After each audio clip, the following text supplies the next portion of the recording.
الحمد لله رب العالمين، والصلاة والسلام على سيد الأنبياء والمرسلين وعلى آله وصحبه وأولياء أمته أجمعين، أما بعد. قال الله سبحانه وتعالى في كلامه القديم: أعوذ بالله من الشيطان الرجيم، بسم الله الرحمن الرحيم. وعباد الرحمن الذين يمشون على الأرض هونا وإذا خاطبهم الجاهلون قالوا سلاما. قال رسول الله صلى الله عليه وسلم: عليك بلباس الصوف تجدون حلاوة الإيمان في قلوبكم. صدق الله مولانا العظيم، وصدق رسوله النبي الأمين الكريم. نحن على ذلك لمن الشاهدين والشاكرين، والحمد لله رب العالمین. عزیزان گرامی، یہ کشف المحجوب شریف کا چوتھا چیپٹر چل رہا ہے. یہ ہے لبس المرقعات، باب لبس المرقعات. رقعہ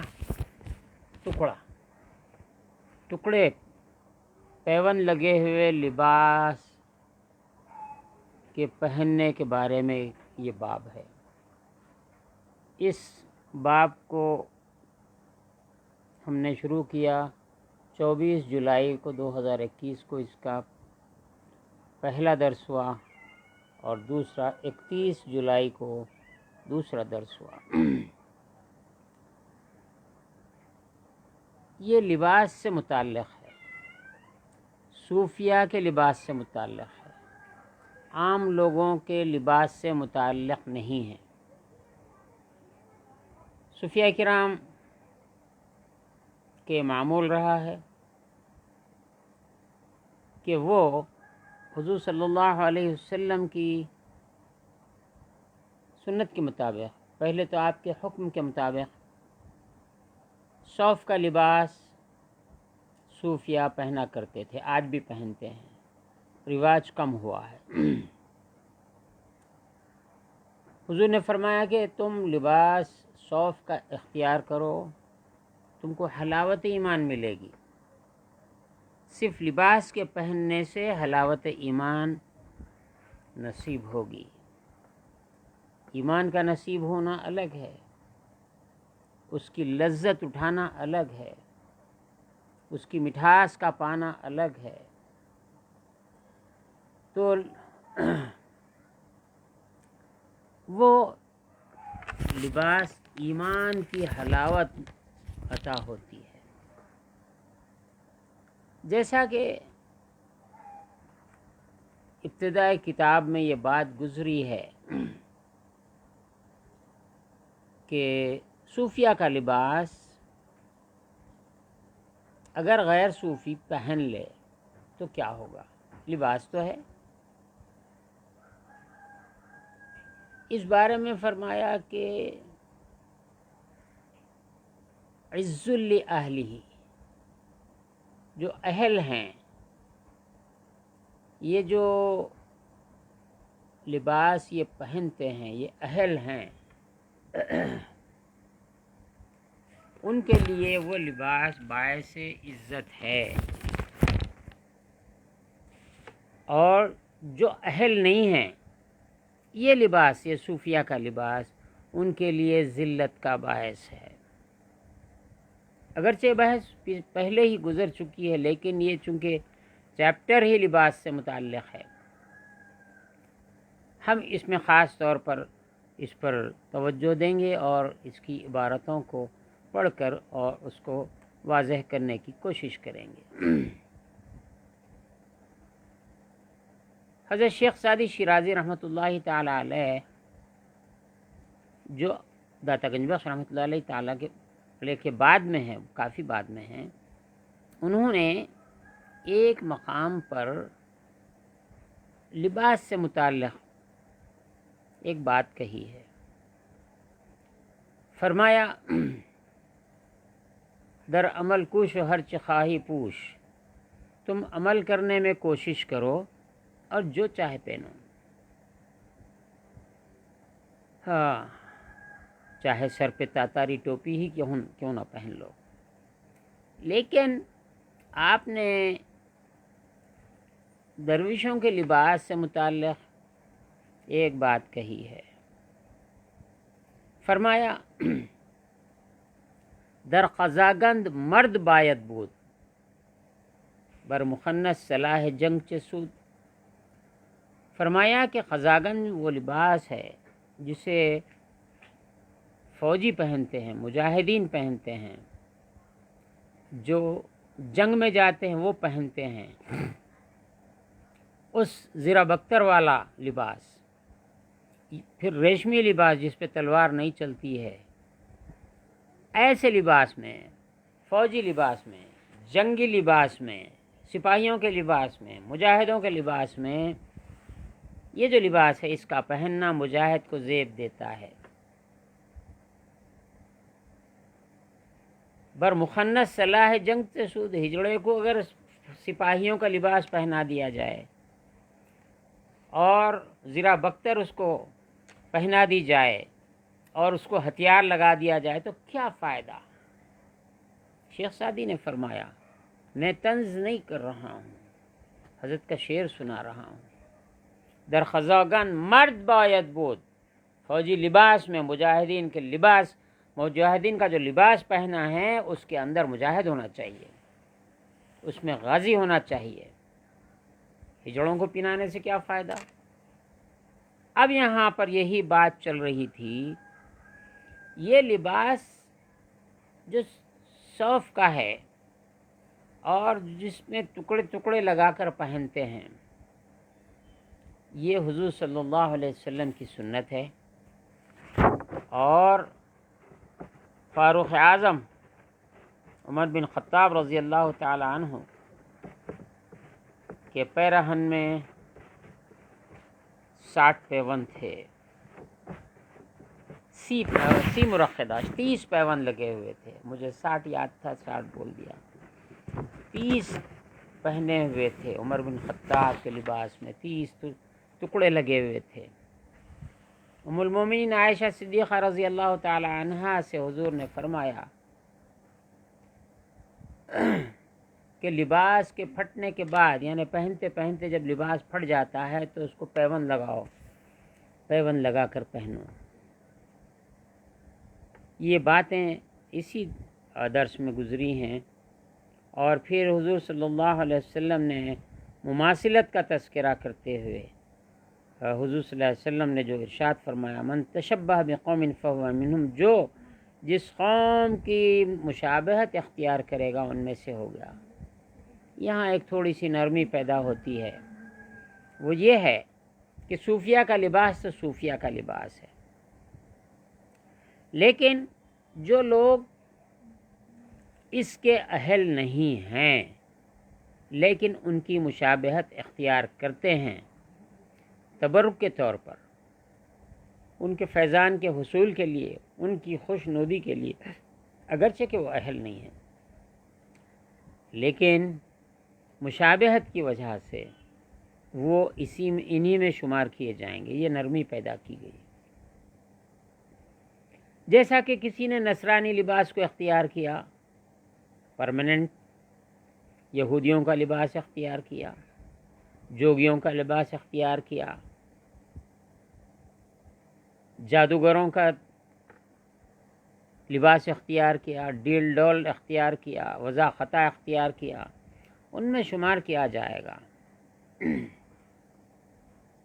ایک بات مجھے ایک واقعہ یاد آیا کہ شمالی ہندوستان میں ایک شہر ہے مراد آباد، اس کے پاس ایک اس کا ایک ٹاؤن ہے، اس کا نام ہے سنبھل، وہاں ایک بہت بڑی جامع مسجد ہے۔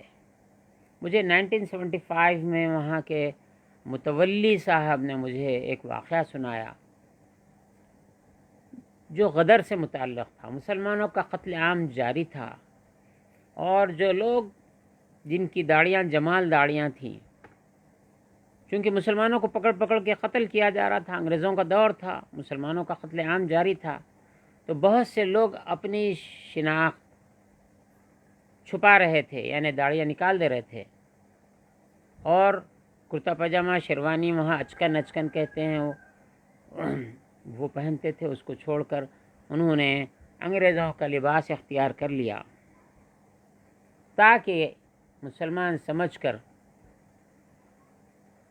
مسلمان ہے دیکھ کر ان کو قتل نہ کر دے کوئی، غیر مسلم، انگریز جو کوئی ہوں۔ ایک صاحب تھے اس شہر میں جو اچھے بڑے رینک کے آفیسر تھے، جو کبھی بھی انہوں نے داڑھی نہیں رکھی، ہمیشہ کوٹ ٹائی میں ملبوس رہتے تھے۔ جب دلی اور اس کے اطراف میں یہ واقعات ہونے لگے کہ مسلمان اپنی داڑیاں نکال رہے تھے، لباس ترک کر رہے تھے، ایسے وقت میں وہ صاحب جو اپنی جوانی سے اس عمر کو پہنچنے تک ریٹائرمنٹ بھی ہو چکا تھا، شاید کیا ہوا تھا، انہوں نے کوٹ ٹائی چھوڑ دی اور مسلمانوں کا لباس اختیار کر لیا، اور داڑھی جنہوں نے کبھی چھوڑی ہی نہیں تھی داڑھی چھوڑ دیے، کافی اچھی بڑی داڑھی ہو گئی۔ لوگ حیرت سے پوچھتے تھے کہ ہندوستان میں، یعنی ادھر اپر انڈیا میں، یہاں لوگوں کی یہ حالت ہے کہ جو مسلمان ہیں ہمیشہ سے اسلامی لباس پہنتے ہیں، داڑھی رکھتے ہیں، وہ لوگ اپنی جان بچانے کے لیے انگریزوں کا لباس پہن رہے ہیں، غیر مسلموں کا لباس پہن رہے ہیں، داڑھی مڑا رہے ہیں۔ آپ نے ایسے موقع پہ کیوں داڑھی چھوڑی؟ کیا آپ کو جان کا ڈر نہیں ہے؟ تو وہ ان صاحب نے جواب دیا، میں نے داڑھی اس لیے چھوڑی ہے اور مسلمانوں کا لباس اس لیے اختیار کیا ہے، فساد کا زمانہ ہے، مسلمانوں کو چن چن کے قتل کیا جا رہا ہے، ریاکشن میں کہیں کہیں مسلمان بھی دوسروں کو قتل کر رہے ہیں، مسلم آبادیوں سے ہندو گزرنے ڈر رہے ہیں، ہندو آبادیوں سے مسلمان گزرنے ڈر رہے ہیں۔ ایسے میں نے اس لیے داڑھی چھوڑی کہ مجھے کوئی مسلمان کافر سمجھ کے نہ مار دے، اگر مروں تو کافر کے ہاتھ سے مروں۔ یہ بات ہے اس کے اندر۔ تو مطلب یہ ہے کہ لباس جو کچھ اختیار کیا جاتا ہے وہ نیت پر ہے۔ یہاں پر یہ جو چیپٹر یہاں تک پہنچا تھا، اہل تصوف کا لباس اگر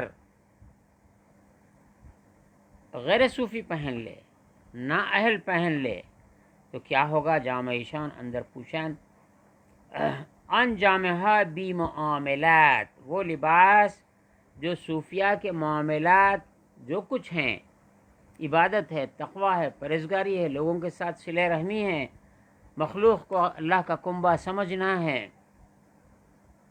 یہ جو ان کے معاملات ہیں، اگرچہ یہ معاملہ نہیں رکھتا ہے، اگر ایسا کرتا ہے تو برقذب ایشان می خروشان، اور یہ جھوٹ پر ہے ان کی دلالت، اور اس میں وہ خوش ہیں، کیا ثواب زور باشد، اس کا ثواب زور ہوتا ہے، دھوکہ ہوتا ہے، وہ لباس غرور، اور یہ لباس غرور ہوتا ہے کہ میں بھی صوفی ہوں کہہ کر وہ صوفیہ کا لباس پہنتے، وہ حسرت روز حشر و نشور، اور روز محشر کے لیے حسرت، اور مر کے بعد اٹھائے جانے کے دن حسرت، نا امیدی ہوگی۔ فرمایا مثل الذین حملوا التوراۃ ثم لم يحملوها كمثل الحمار يحمل اسفارا بئس مثل القوم الذین كذبوا بآیات اللہ واللہ لا يهدی القوم الظالمین۔ یہ آیت پہلے بھی داتا گنج بخش نے لائی ہے، لباس کے بارے میں بھی، عمل کے بارے میں بھی۔ ان لوگوں کی مثال ایسی ہے جیسے اہل کتاب نے تورات کو اٹھا لیا، تورات جو اللہ کی کتاب تھی، اس میں تبدیلیاں ہونے سے اضافے و مست ہوئے ہیں، تو انہوں نے تورات کو اٹھایا، لیکن ان کا تورات کو اٹھانا ایسا ہے کہ جیسا کہ گدھا اپنی پیٹھ پر لکڑیاں لے جا رہا ہے، گدھا بوجھ اٹھا رہا ہے، شیخ سعدی نے اس بارے میں کہا ہے کہ جو ہے فرماتے ہیں علم چندان کے بیشتر خوانی، تو چاہے جتنا چاہے علم پڑھ لے، گر عمل در تو نیست نادانی، اگر تجھ میں عمل نہیں ہے، تو نے جو پڑھا ہے، علم حاصل کیا ہے، اس پہ عمل نہیں کرتا ہے، تو نے گویا کچھ سیکھا ہی نہیں، تو نے کچھ جانا ہی نہیں، تو نادان ہے، تو نے کچھ بھی نہیں سیکھا۔ علم چندان کے بیشتر خوانی، گر عمل در تو نیست نادانی، گدھے کو کیا پتا ہے کہ اس کے پیٹھ پر لکڑیوں کا گٹھا ہے یا کتابوں کا انبار ہے۔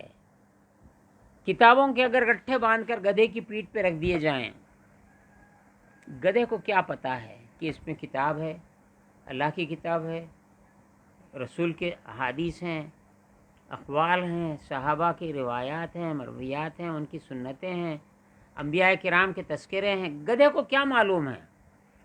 تو یہود جو توریت کے حامل تھے، اٹھائے ہوئے تھے، ان کی حالت ایسی ہے کہ وہ گدھے کی طرح ہیں کہ کتاب کا بوجھ اٹھائے چل رہے ہیں، لیکن کتاب میں کیا ہے معلوم ہی نہیں ہے۔ ان لوگوں کی مثال یہ ہے کہ انہوں نے اللہ کی آیتوں کو جھٹلایا ہے۔ اللہ ظالموں کو ہدایت نہیں دیتا، ظالم قوموں کو ہدایت نہیں دیتا، اگرچہ کہ یہ بات توریت والوں کا نام لے کر کہی گئی ہے۔ اگر اہل اسلام مسلمان ایسا ہی عمل کریں جیسا یہود نے کیا تھا، وہ بھی اسی مقام مرتبے میں چلے جائیں گے۔ قرآن مجید تو رکھتے ہیں، علم تو پڑھا ہے، لیکن اس کا فائدہ وہ نہیں اٹھاتے ہیں، اس پہ عمل نہیں کرتے ہیں۔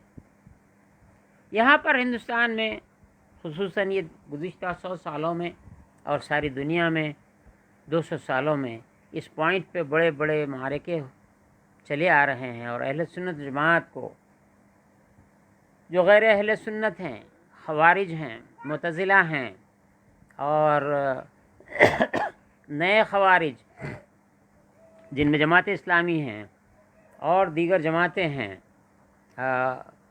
غیر مخلدین ہیں، یہی بات کہہ کر مسلمانوں کو تانا دے دے کر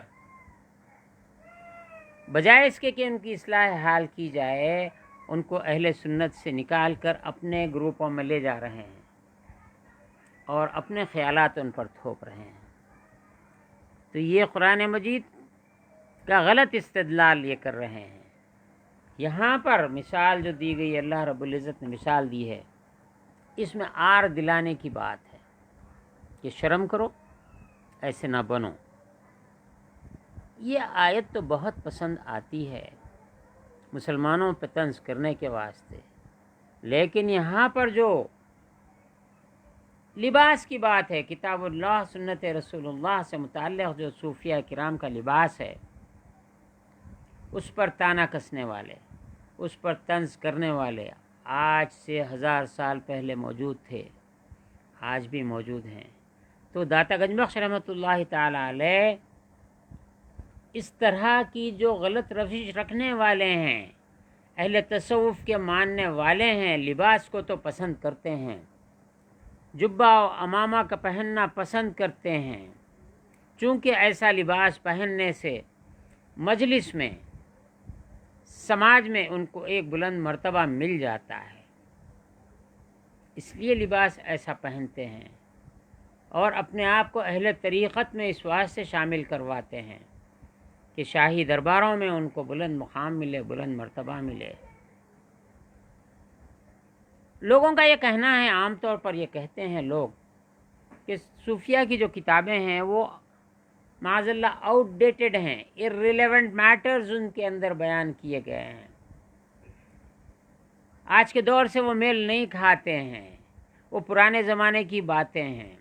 لیکن ہم کہتے ہیں وہ زمانہ آج بھی موجود ہے، 1000 سال پہلے جو کیفیت تھی آج بھی موجود ہے۔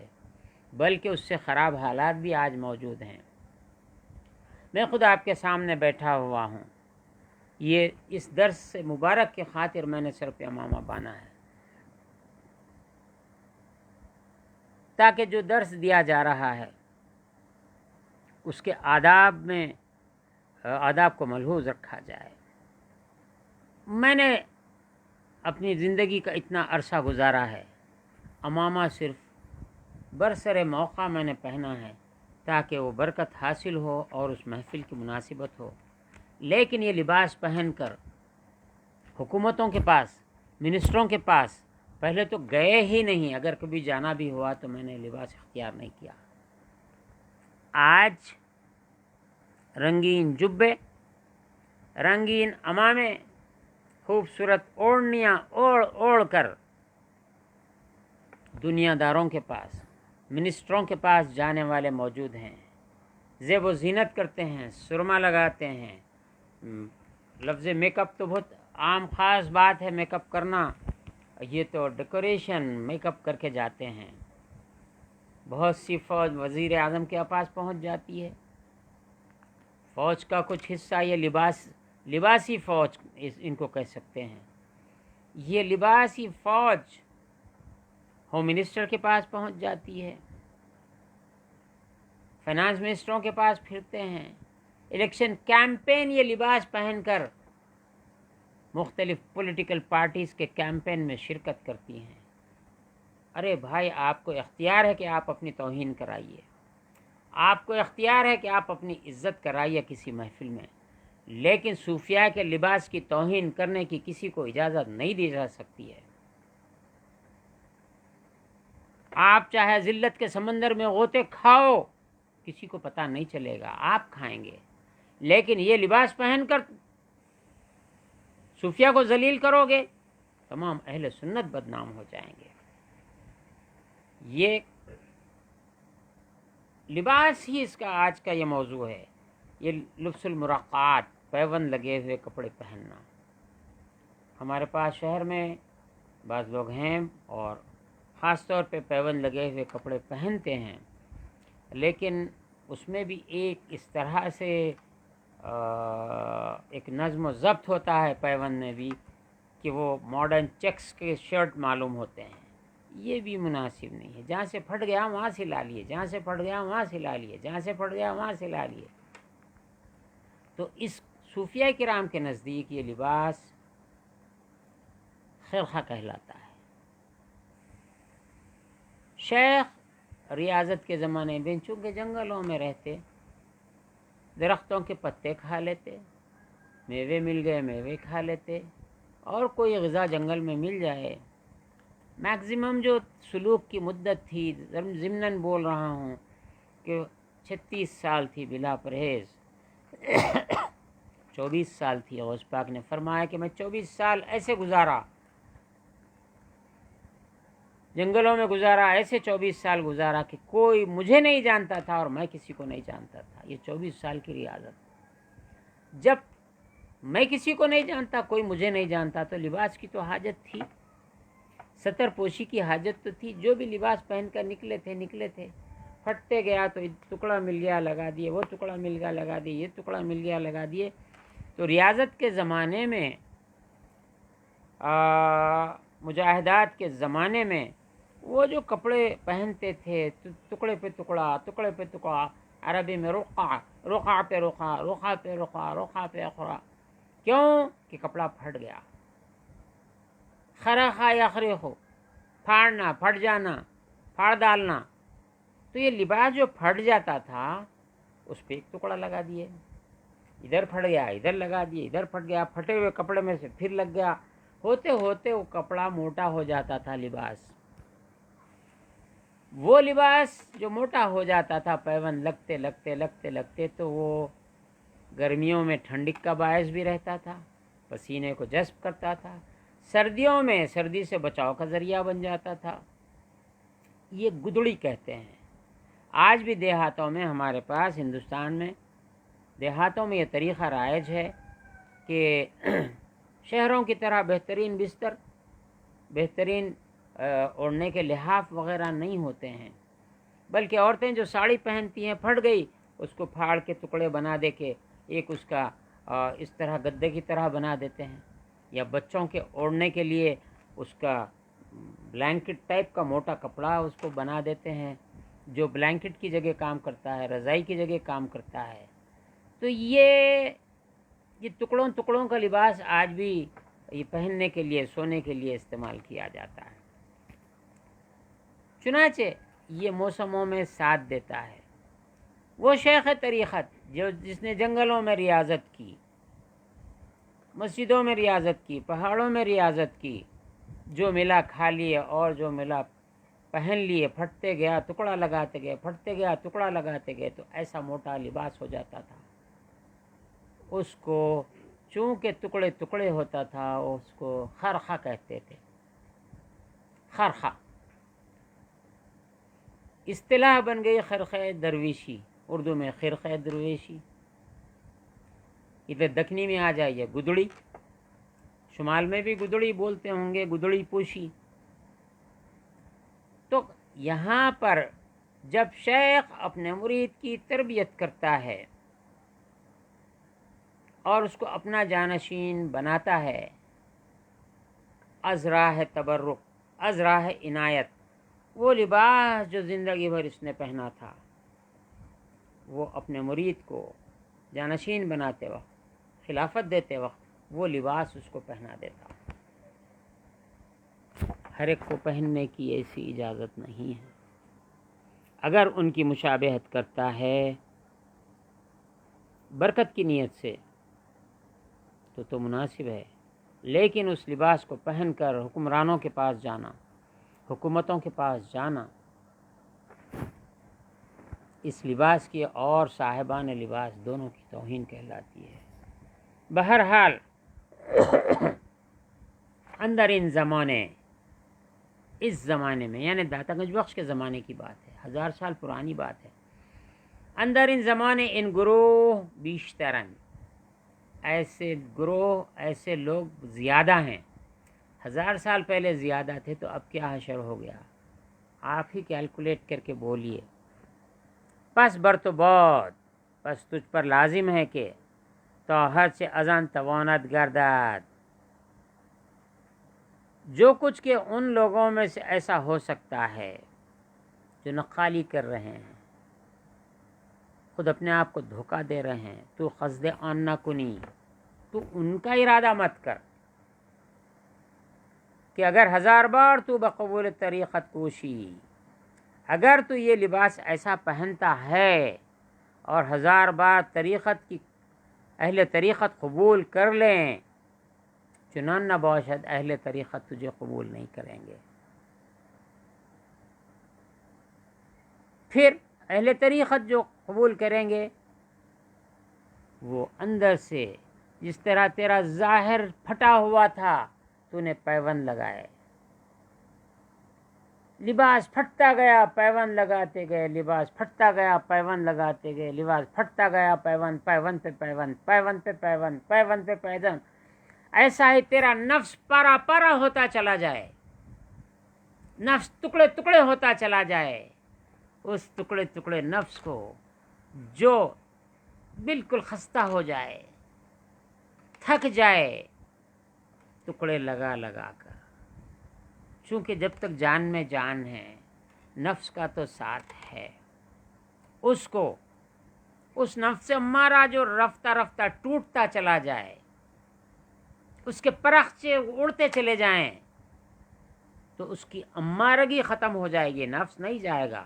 جیسا لباس پھٹا تھا، پھٹ گیا تو پیوند لگایا، نفس سے لباس نہیں گیا، پیوند لگتے چلے گئے، نفس سے لباس باقی رہے گا، پیوند لگتے جائیں گے۔ نفس سے نفس، جو انسان کا نفس ہے وہ نفس تو رہے گا، جب ٹوٹتا چلا جائے گا، بکھرتا چلا جائے گا، ان النفس لامارۃ بالسوء، جو یہ برائی کا حکم کرتا تھا ٹوٹتا چلا جائے گا، پھٹتا چلا جائے گا۔ اس کو جان کی سلامتی ضروری ہے۔ لا تلقوا بایدیکم الی التہلکہ، اپنی جان کو ہلاکت میں اپنے ہاتھوں سے نہ ڈالو۔ اس کو کچھ کھانا تو کھلانا ہی پڑے گا زندہ رہنے کے لیے، اس کو کچھ لباس تو پہنانا ہی پڑے گا۔ تو لفظ نفس جو ہے وہ جو امارہ تھا ٹوٹ کے بکھر گیا. بکھرنے کے بعد اس کا نفس کا لباس بدل گیا، امارہ کا لباس اتر گیا، پھٹ گیا. وہ لوامہ بن گیا، ملامت کرنے والا بن گیا. اپنی ہر چھوٹی بڑی غلطی پر، کوتاہی پر، نادانی پر وہ اس کا نفس اس کو ملامت کرتا چلا جاتا ہے. اس کا ملامت کرنا اس کی توبہ کا قائم مقام ہو جاتا ہے، یہاں تک کہ مرخات یعنی دل کے ٹکڑے ٹکڑے پارا پارا ہو گیا، نفس پارا پارا ہو گیا، لوامہ بن گیا. پھر بھی لوامہ بھی ٹوٹتا چلا جائے گا. امارہ کے ٹوٹنے پھٹنے سے، کٹنے سے اس کو پیون لگتے گئے، لوامہ بن گیا. لوامہ بھی ٹوٹنے پھٹنے لگا، اس کی تیسری لیئر آ گئی اس کے اوپر. موٹا ہو گیا وہ لباس. نفس موٹا نہیں ہوا، نفس تو چلے گیا، قصہ ختم ہو گیا، لباس موٹا ہو گیا. اب سردی گرمی کے لیے اس کو بہترین بلینکٹ کی ضرورت نہیں ہے. جو جس حال میں ہے بس پڑا ہوا ہے، اللہ اللہ کرتا ہوا جنگل میں ہے، پہاڑ میں ہے، آبادی میں ہے، شیخ کے پاس ہے، خانقاہ میں ہے، لوگوں کے ٹکڑوں پہ پلنے لگ گیا ہے. کھانے کی خواہش باقی نہیں رہی ہے، لذتیں باقی نہیں رہی ہیں. لوامہ ٹوٹنے لگا، لوامہ ٹوٹتا گیا، پیون لگتے چلے گئے. پھر ملہمہ بننے لگا، اس کے قلب پہ الہام ہونے لگا. فَأَلْهَمَهَا فُجُورَهَا وَتَقْوَاهَا. برائی کیا ہے اس پر اللہ نے روشن کر دیا، تقویٰ کیا ہے اللہ نے روشن کر دیا. پھر اس پر بھی مار پڑنے لگی. شیطان جو وسوسہ ڈالتا ہے، کبھی اس کو الہام نظر آتا ہے. جب الہام ہوتا ہے تو شیطان بولتا ہے یہ الہام نہیں ہے، وسوسہ ہے. ان منزلوں میں کشمکشوں میں رہتا ہے، یہاں تک کہ راہ پوری روشن ہو جاتی ہے. یہی نفس جو تھا، جو امارہ تھا، ٹوٹ کے لوامہ بنا، پیون لگ گئے اس کو. پھر اس پہ پیون لگے، ملہمہ بن گیا. اور اس کے بعد میں یہ نفس مطمئنہ کا لباس بن گیا. اب جب مطمئنہ ہو گیا، نہ مخلوق کی پرواہ ہے، نہ لوگوں کے اچھا بولنے کے اس پہ اثر ہوتا ہے، نہ برا کہنے کا اثر ہوتا ہے. تو یہ جو بات ہوتی ہے، فرماتے ہیں اگر تو اہل اللہ کا لباس پہن لے، 1000 بار پہن لے، تو اہل طریقت تجھے قبول نہیں کریں گے، اور تو اپنے آپ کو اہل طریقت سمجھے، ایسا نہیں ہوگا. چنان باشد کہ ایک لحظہ طریقت ترا قبول کنت، کے ایک لمحے کے لیے طریقت تجھے قبول کرے. کہ انکار بے خرخ نیست، یہ کام خرخے سے نہیں ہے، جو ظاہری لباس ہے اس سے نہیں ہے، بے حرقیاست، بلکہ جل جانے سے ہے، نفس کی کثافتوں کو جلا دینے سے ہے. اندر سے جل جل کے اس کا لباس، اندر کا لباس جل کر کثافتیں اس کی دور ہو جائیں، باہر پہ پیون چڑھ جائیں. اگر کوئی پیون چڑھا کے کام شروع کرتا ہے، اندر کی صفائی کا پتہ نہیں چلے گا. اور یہ ایسا جو طریقت کا لباس ہوتا ہے، وہ آشنا را عبا بواد، آشنا کے لیے، اللہ کے جاننے والے کے لیے، خدا رسیدہ کے لیے عبا ہوتا ہے.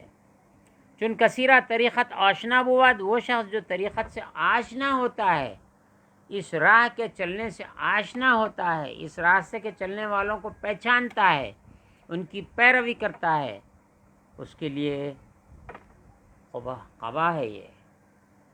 چون ابا بود ابا کی طرح ہوتا ہے، چون کسی بیگانے بود. اور وہ شخص جو بیگانہ ہوتا ہے، طریقت کو نہیں جانتا ہے، اس راستے کے آداب کو نہیں جانتا ہے، اس لباس کے پہننے والوں کو نہیں پہچانتا ہے، مرقوی رقع ادبار و منشور شقاوت یوم النشور باشد. وہ اس کا ٹکڑوں کا لباس پہننا، رقع ادبار یعنی نکبت، بدبختی، ایڈورس، الٹا پن، یا اہل اللہ کا الٹا پن ہو جاتا ہے. چنانچہ کے آن پیر بزرگ را گفتان. یہ غالب کا شعر یاد آیا. انہوں نے کہا تھا بنا کر فقیروں کا ہم بھیس غالب تماشا اہل کرم دیکھتے ہیں۔ ہم فقیروں درویشوں کا لباس پہن کر دیکھتے ہیں کہ کون کتنا ہم پر مال نچھاور کرتا ہے، ہم کو کون کتنی عزت دیتا ہے۔ تو یہ زیادہ تر یہی حال ہے، بنا کر فقیروں کا ہم بھیس غالب، بنا کر درویشوں کا ہم بھیس غالب، بنا کر اہل اللہ کا بھیس ہم غالب تماشا اہل کرم دیکھتے ہیں۔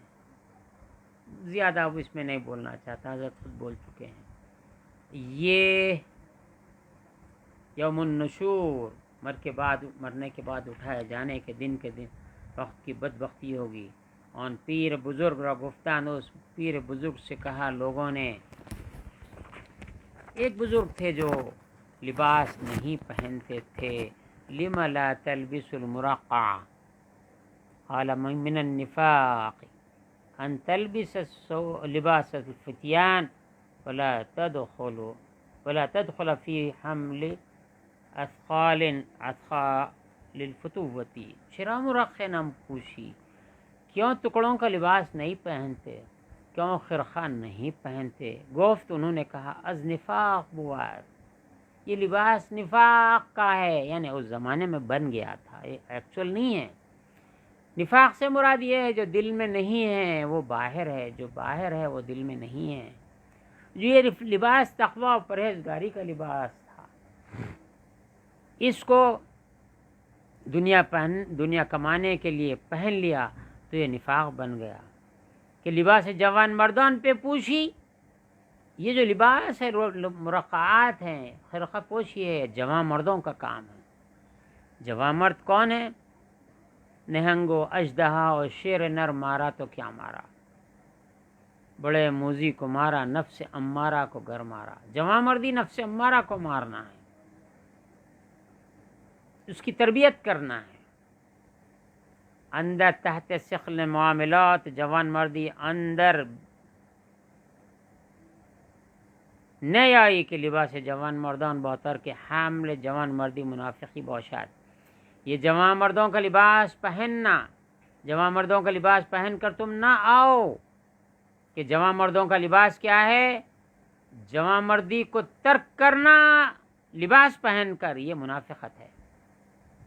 درویشوں کا لباس پہنو، فقراء کا لباس پہنو، مشائخ کا لباس پہنو، اور اس کے لباس کے جو تقاضے ہیں ان کو چھوڑ دو، یہ منافقت ہے۔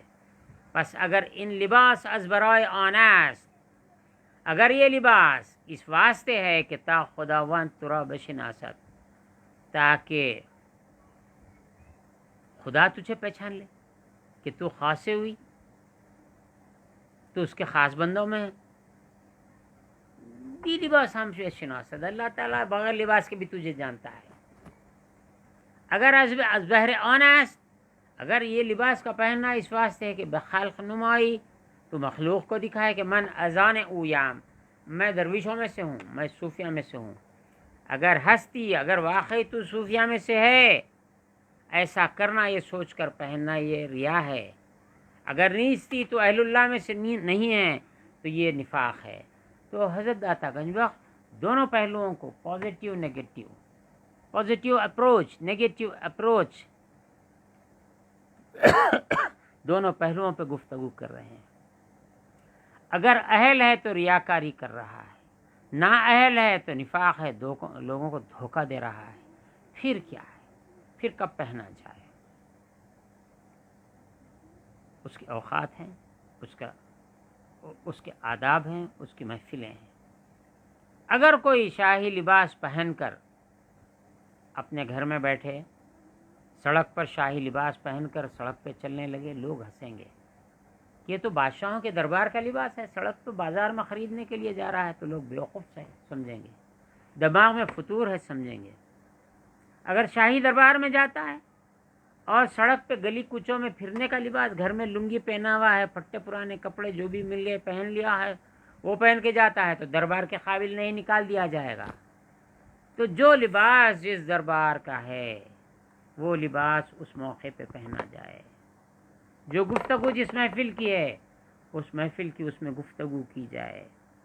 بچوں مولانا روم نے کہا کہ تو چھوٹے بچوں سے جو بات کرنا بھی نہیں جانتے ہیں، شیر خوار بچے ہیں، اگر تو ایسا ریاضی دان ہے کہ زمین سے آسمان تک کی پیمائش ایک لمحے میں کر سکتا ہے، ایسا ریاضی دان ہے، تب بھی جب چھوٹے بچے سے بات کرے تو چھوٹے بچے سے تی تی کر، تی تی تا تا آہا، کیوں؟ تیرا ریاضی داں ہونا اس کے لیے کچھ نہیں ہے، اس کی زبان میں بات کر، اس کے مرتبے میں نیچے آ کر بات کر۔ لوگوں کے الگ الگ رواج ہیں۔ آج تو یہ بہت پرانی بات ہے، آج سے تقریباً 75-80 سال پرانی بات ہوگی، 70-75 سال پرانی بات ہوگی، 80 سال۔ میرے بڑے بھائی کو والد گرامی نے حضرت مولانا علامہ عبدالخالق خان صاحب افغانی رحمۃ اللہ تعالیٰ علیہ کے پاس چھوڑا۔ جب وہ جامعہ نظامیہ میں پڑھتے تھے تو وہاں پر نظامیہ کے علاوہ اوقات وہاں پہ گزارتے تھے۔ مولانا عبدالخالق خان صاحب رحمۃ اللہ تعالیٰ علیہ نے مجھ سے کہا، وہ افغان سے آئے تھے، یہاں کی اردو صاف نہیں بول سکتے تھے، کہا کہ حضرت نے، یعنی میرے والد گرامی نے، حضرت نے شمس الدین کو میرے پاس، بڑے بیٹے کو میرے پاس لایا اور کہا کہ میرے اس بیٹے کو تقریر کرنا سکھاؤ۔ مولانا عبدالخالق خان صاحب نے اس وقت جو حضرت نے فرمایا اس کو دہراتے ہوئے کہنے لگے کہ مولانا میرے لڑکے کو، میرے فرزند کو تقریر سکھاؤ۔ آنے والا زمانہ عمل کا نہیں ہے، تقریر کا ہے، صرف تقریر کرنے والوں پہ فدا ہونے والے ہیں۔ جب کہا تھا انہوں نے، آج دیکھ لو، لسانہم کا لسان الانبیاء، ایسے واعظین ہیں، حضور نے فرمایا کہ ان کی زبانیں آخری زمانے میں ایسی رہیں گی کہ جیسے انبیاء کی زبانیں ہیں، اور ان کے قلوب فرعونوں کے جیسے قلوب ہیں۔ آج جو کچھ ہے علم کے حاصل کرنے کا مقصد، لفاظی کرو، پبلک کے پسند کی بات کرو، سڑک پہ جلسہ کر کے ٹھٹی ٹھاٹا کراؤ جس سے داد ملے، یا پھر ایسی باتیں کرو کہ داد ملے۔ عمل کیا عمل ہے؟ شب معراج میں صبح تک تقریر میں جگا دیا، دوسری طرف ایک ڈھوا جوک ساری رات بولتا رہا، شب برات میں آپ خود واز کرتے رہے، گھر جا کے 2 رکعت نماز پڑھنے کی آپ کو توفیق نہیں ہوئی، مخالفین اہل سنت مسجد میں جلسے کر کر کے ٹھیٹھی ٹاٹا صبح تک کراتے رہے۔ شب قدر میں نمازوں کا اہتمام رات میں کرنا چاہیے۔ تراویح کے بعد جلسہ شروع ہوا تو سحری کا وقت آ گیا، خود 2 رکعت تہجد نہیں پڑھ سکتے، تو کیا ہو گیا؟ یہ دور لسانی اور چرب زبانی کا دور ہے۔ چھوٹی سی بات ہے بڑی کر کے پیش کرتے چلے جاؤ۔ بہرحال یہ دونوں پہلوؤں کو داتا گنج بخش پیش کر رہے ہیں۔ 1000 سال پہلے یہ حشر تھا تو آج کیا ہو گیا؟ اگر تو لباس اس لیے پہنتا ہے درویشوں کے، اللہ تجھے جانے، فرماتے ہیں کہ بغیر لباس بھی اللہ تجھے جانتا ہے۔ اگر تو اہل ہے اور پہنتا ہے تو ریا کر رہا ہے، اگر نہیں ہے تو نفاق کر رہا ہے۔ اب یہ بیچ ادھر جو مجدھار میں آ گئی ہے کشتی، تو فرماتے ان راہ صعب و پر خطر، یہ راستہ بہت سخت ہے اور خطرات سے بھرا ہوا ہے۔ وہ اہل معرفت حق اجل از آنان کے بجا میں معروف گردان، جو اہل معرفت ہیں، اللہ والے ہیں، ان لوگوں میں سے ہیں کہ لباس سے، اہل لباس سے ہو جائیں۔ کیا مطلب؟ الصفاء من اللہ تعالی، صفا اللہ رب العزت کی طرف سے، انعام ہے، اکرام ہے، ضیافت ہے۔ والصوف لباس الانعام، اور صوف اہل انعام کا لباس ہے۔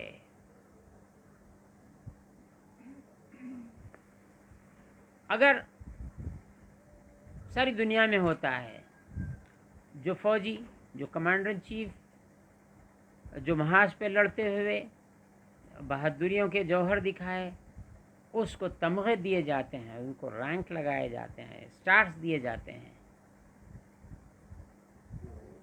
کسی کو فیلڈ مارشل کہا جاتا ہے، کسی کو کیا دیا جاتا ہے۔ اگر فیلڈ مارشل کا لباس ہم میں سے کوئی پہن لے، کوئی فیلڈ مارشل آپ کو نہیں سمجھے گا، بلکہ حقارت سے دیکھے گا، ہنسے گا، دیکھو پاگل ہو گیا، یہ فیلڈ مارشل کا اس کا رینک لگا ہوا تھا، یہ لگا لیا ہے، پاگل ہو گیا یہ۔ جب دنیا کو اتنی عقل ہے، کیا اس بات کی عقل نہیں ہے؟ علماء کا لباس پہن کے سڑکوں پہ نکل جاتے ہیں، درویشوں کا لباس پہن کے درباروں میں چلے جاتے ہیں، جبکہ دربار میں جانے کا لباس نہیں ہے، اہل دنیا کے پاس جانے کا لباس نہیں ہے۔ بہرکیف یہ موضوع فرماتے ہیں کہ راہ بہت پرخطر ہے، بہت مشکل ہے۔ اہل معرفت کو یہ لباس زیب دیتا ہے، اور صفا اللہ کی طرف سے انعام ہے، اپنے بندے کو نعمت ہے، اس کے لیے کرامت ہے، اس کے لیے بزرگی ہے، اس کے اظہار کے لیے لباس ہے۔ وصوف لباس ستوران بود، یہاں پہ صوف کے لباس کی تو ایسی کیا کہوں اردو میں، مٹی پلیت کر کے آپ نے چھوڑ دی ہے۔ ورنہ یہ جو صوف ہے، یہ صوف جانوروں کا لباس ہے، جانوروں اون کا لباس تو ہوتا ہے، صوفی پہن لے تو وہ صوف ہے، وہ لباس انعام ہے، وہ لباس اکرام ہے، وہ لباس بزرگی ہے۔ اگر نہیں، یہ صوف تو جانوروں کا لباس ہے۔ اونٹوں پہ دیکھو صوف ہے، گدھوں پہ دیکھو ان کا لباس بھی ہے، ان کا بھی ایک گدھوں کے بال ہوتے ہیں، بھیڑوں کے بال ہوتے ہیں، گائے بیل بھینس کے ہوتے ہیں، بھیڑوں کے ہوتے ہیں، کون سا نہیں ہے؟ جانوروں کو تو وہی ہوتا ہے۔ فرما رہے کہ یہ صوف کا لباس تو جانوروں کا لباس ہے، ان کا جلد ہی ویسا لباس ہوتا ہے۔ لیکن پس حلیت ہیلت بود، گروہی ہیلت را قربت نہیں کنن، اور گروہ اس حلیے کے ذریعے سے، پس حلیت جبلت بود، گروہی جبلیت را قربت می کند، وانچه بر ایشان از بجای می آرند ظاهر می آرایند، امید آن را کہ تا ایشان گردن۔ فرماتے ہیں یہ جو صوف ہے، اونٹوں کا اون ہے، بھیڑوں کا اون ہے، بکریوں کا اون ہے، یہ تو جانوروں کا اوریجنل لباس ہے، لیکن آپ جب پہنیں گے حلاوت ایمان کے پانے کے لیے پہنیں گے، اب یہ آپ کے لیے زینت بنے گا، آپ جانوروں کے لباس میں نہیں جائیں گے۔ اگر آپ اس کے اہل نہیں ہیں، پہنتے ہیں، تو آپ جانوروں کی صفت میں ہیں۔ وہ آنچ بریشان است، جو کہ وہ حال میں ہیں، بجائے می آرن ظاہر می آرائن، وہ لوگ ظاہر کو سنوارتے ہیں۔ امید آن را کہ تا ازیشان گردن، ان کو امید اس بات کی ہے کہ اس گروہ میں سے ہو جائیں۔ و مشایخ ان قصے مریدان را حلیت و زینت بر مرقعات فرمودان۔ اب لباس کا دوسرا حصہ پہلو پیش کرتے ہوئے کہتے ہیں مشایخ ان قصے، یہ جو بات چل رہی ہے اس گروہ کے مشایخ کا جو معاملہ ہے، مریدان را، مریدوں کو، حلیت، ان کا حلیہ لباس صوف کا پہننا، و زینت، اور زینت کے لیے بر مرقعات فرمودان، مرقعات ٹکڑے لگا کے پہننے کے لیے فرمایا ہے۔ ثابت کا ثابت پیور ابتدا میں رہے گا، لیکن بعد میں تو مرقعات لگ جائیں گے، خرخہ بن جائے گا۔ خود نیز بکردن، انہوں نے خود ایسا کیا ہے، تا اندر میان خلق علامت شوند، کے مخلوق کے درمیان علامت بن جائے، و جملہ خلق پاسبان ایشان گردن، اور مخلوق ان کا لحاظ رکھے، ان کا پاس رکھے، کہ دنیا دار نہیں ہیں، یہ اللہ والے ہیں، ان کا لحاظ رکھے، ان کی برائی نہ کرے، ان کے ساتھ احترام سے پیش آئے، یہ ان سے استفادہ کرے۔ سب سے بڑی بات، اگر یہ قدم برخلاف نہان، اگر وہ اس گروہ کے یہ لباس پہن کر اس گروہ کے اخلاق کے خلاف چلیں، ہمیں زبان تان و ملاوت و دیشان دراز کنان، اگر وہ ایسا کرتے ہیں تو مخلوق خدا ان پر زبان لعنت ملامت دراز کرے گی۔ وہ اگر خواہن کے اندر میان جامع معصیت کنند، ایسا لباس پہن کر گناہ کا کام کرے، از شرم خلق نہ توانند کرد، اگر پہن لیں گناہ کا ارادہ رکھتے ہیں، لباس کے شرم کی وجہ سے وہ ایسا کرنے سے رک جاتے ہیں۔ اس کا پازیٹیو پوائنٹ یہ آتا ہے، یہ لباس اس لیے پہن لیتے ہیں کہ ان سے گناہ سرزد نہ ہو، یہ لباس ان کو گناہوں سے روکتا ہے۔ و در جملہ مرخع زینت اولیاء خداوند است، مختصر یہ کہ خلاصہ یہ کہ مرخع خرقہ پوشی اولیاء اللہ کی زینت کا لباس ہے۔ عوام بدن عزیز گردن، عوام یہ لباس پہن لیں تو عزت کی نگاہ سے دیکھے جاتے ہیں، اور خواص اندران ذلیل شوند، اور خواص اس میں ذلیل ہوتے ہیں۔ عزیان عام بواد، عام عزت یہ ہوتی ہے کہ چون آن بپوشند خلق شان حرمت دارند، مخلوق ان کا احترام کرتی ہے۔ ذل خواص آن بود، خواص کے لیے ذلت یہ ہوتی ہے کہ چون آن بپوشند، جب یہ لباس ایسا پہنتے ہیں تو مخلوق اندر ایشان بچشم عوام ایشان نگران، عوام ان کو حقارت سے دیکھتی ہے۔ جیسا کہ بات ختم کرتا ہوں، جیسا کہ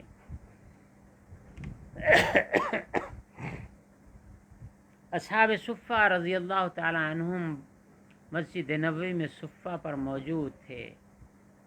حضرت ام مکتوم رضی اللہ تعالی عنہم نابینا صحابی بھی تھے، سب لباس صوف پہنے ہوئے تھے، سب سے کم تر لباس، بہت کم قیمت والا لباس پہنے ہوئے تھے، اور رؤسائے عرب یا سرداران، جبکہ قبیلوں کے سردار حضور صلی اللہ علیہ وسلم کے پاس آنا چاہتے تھے، بات کرنا چاہتے تھے، حلقہ بگوش اسلام ہونا چاہتے تھے، انہوں نے البتہ وہ صحابہ جو صوف کا لباس پہنے ہوئے تھے، آنے والے گروہ کے سرداروں نے ان کو حقارت کی نظر سے دیکھا۔ حضور پاک صلی اللہ علیہ وسلم نے ان کی نظروں کو تاڑ لیا، اور آپ نے گمان کیا کہ اگر یہ لوگ ان لوگوں کی وجہ سے یہ رک رہے ہیں، اگر یہ نہ ہوں تو یہ آ جائیں، قریب آ جائیں۔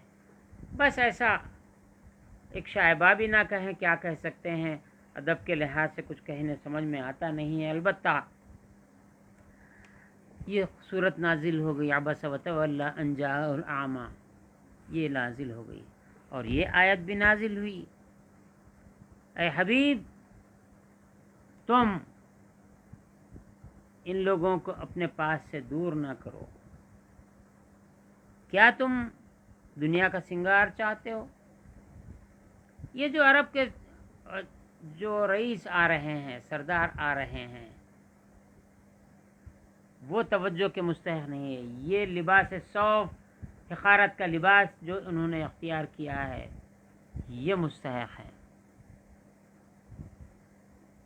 قرآن مجید کی سورہ کہف کی آیتیں اس میں اس شان میں آئی ہیں جو باب التصوف میں گزر چکی ہیں۔ حضور صلی اللہ علیہ وسلم کو ارشاد ہوا کہ آپ ان کو اپنے سے دور نہ کیجیے، یہ آپ کی توجہ کے یہی لوگ مستحق ہیں۔ چنانچہ یہاں پر یہ بات ہوتی ہے کہ لوگ حقارت سے دیکھتے ہیں اور ان پہ ملامت کرتے ہیں۔ بہرحال آج ہم یہاں درس روکتے ہیں، اور آگے یہاں پر بات چلے گی۔ یہ ایک عربی قول یہاں پر آ گیا ہے، وہ پڑھ دیتے ہیں۔